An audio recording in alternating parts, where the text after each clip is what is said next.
দশকের পর দশক ধরে মধ্যপ্রাচ্যের দেশগুলোর প্রতি যুক্তরাষ্ট্রের এক অলিখিত বার্তা ছিল, আমি থাকতে তোমাদের কোনো ভয় নাই। দেশগুলোর সেই ভরসায় বুক বেঁধে কোটি কোটি ডলার ঢেলেছে মার্কিন অস্ত্রে, মার্কিন ঘাঁটিকে জায়গা দিয়েছে, ইসরায়েলের সঙ্গে স্বাভাবিকতার পথে হেঁটেছে। কিন্তু ইরানের সঙ্গে যুদ্ধ শেষে সেই পুরো হিসেবটাই উল্টে গেছে। মার্কিন ঘাঁটিগুলো নিরাপত্তার প্রতীকের পরিবর্তে পরিণত হয়েছে হামলার লক্ষ্যবস্তুতে। সৌদি তেলক্ষেত্র পুড়ছে, নেতানিয়াহুর ক্যারিয়ার টলছে, আর চীন রাশিয়া বসে বসে দেখছে আমেরিকার শক্তির বেলুন কিভাবে চুপসে যাচ্ছে। মধ্যপ্রাচ্যের মানচিত্র আঁকা হচ্ছে পুরোটাই নতুনভাবে। মার্কিন সামরিক বিশেষজ্ঞরা এতদিন গর্ব করতেন উপসাগর জুড়ে ছড়িয়ে থাকা তাদের 19টি সামরিক ঘাঁটি নিয়ে। বাহরাইন, সৌদি আরব, কুয়েত, কাতার, আরব আমিরাত, ওমান, পুরো উপসাগরীয় অঞ্চল মিলিয়ে 50,000 পর্যন্ত মার্কিন সেনা মোতায়েন থাকে। কিন্তু ইরানের পাল্টা হামলায় এই ঘাঁটিগুলো এখন কার্যত ধ্বংসস্তূপে পরিণত হয়েছে। জর্জ ওয়াশিংটন বিশ্ববিদ্যালয়ের অধ্যাপক মার্ক লিঞ্চ বলছেন, মাত্র 1 মাসের মধ্যে ইরান এই সামরিক স্থাপনাগুলোকে অকেজো করে দিয়েছে। বাহরাইনের নৌঘাঁটির কথা আলাদাভাবে উল্লেখ করে তিনি বললেন, মার্কিন 5ম নৌবহর আর কখনো বাহরাইনে ফেরত আসবে বলে মনে হয় না। এটা এখন অনেক বেশি ঝুঁকির। নিউ ইয়র্ক টাইমস আগেই জানিয়েছিল এই ঘাঁটিগুলো প্রায় বাসের অযোগ্য হয়ে পড়েছে, কিন্তু পেন্টাগন এখনও সেটা সরকারিভাবে স্বীকার করেনি। সবচেয়ে মর্মান্তিক সত্যটা হলো এই ঘাঁটিগুলো আসলে উপসাগরীয় দেশগুলোকে রক্ষা করতে পারেনি, উল্টো সেগুলো ইরানের আঘাতের চুম্বক হয়ে উঠেছে।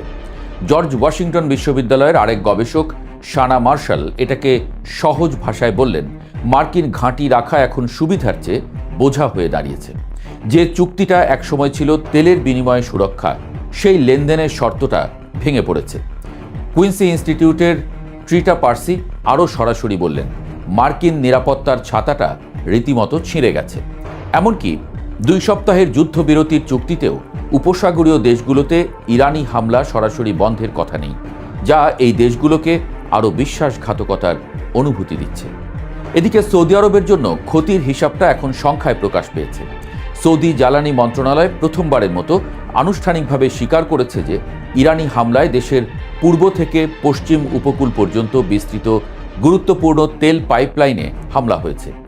একটি পাম্পিং স্টেশনে হামলার ফলে দৈনিক প্রায় 7 লাখ ব্যারেল তেল পাম্প করার সক্ষমতা নষ্ট হয়ে গেছে, যা সৌদি আরবের মোট তেল রপ্তানির প্রায় 10%।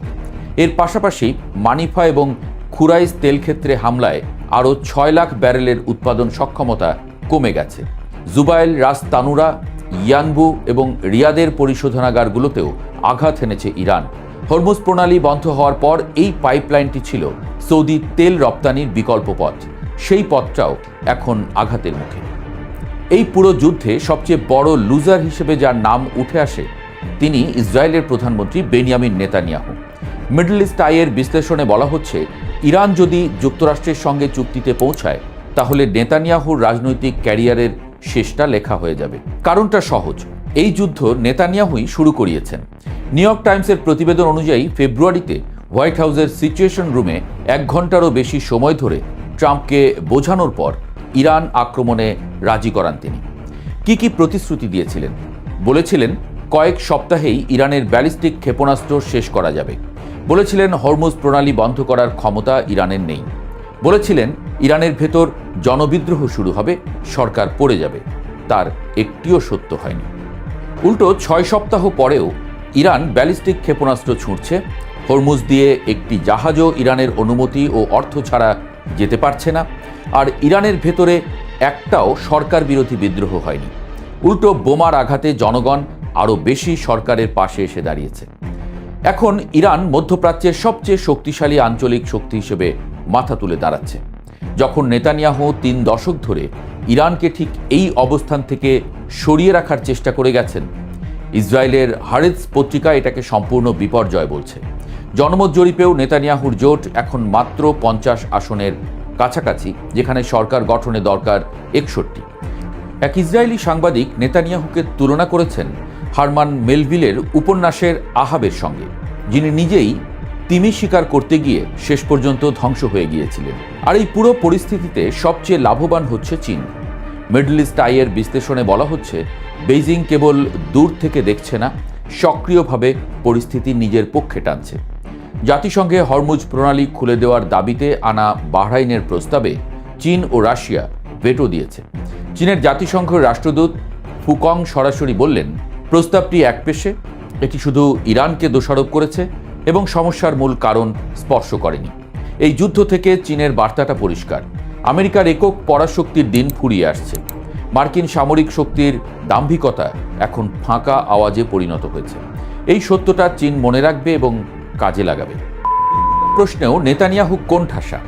একসময় তিনি ইসরায়েলিদের বোঝাতে সক্ষম হয়েছিলেন যে লেবাননের দলটি চূর্ণ হয়ে গেছে, কিন্তু ইরানের সর্বোচ্চ নেতা আলী খামেনি নিহত হবার পর প্রক্সি বাহিনীটি প্রতিদিন 200টি করে ক্ষেপণাস্ত্র ইসরায়েলের উত্তরাঞ্চলে ছুঁড়ছে, পুরো অঞ্চল স্থবির করে দিয়েছে।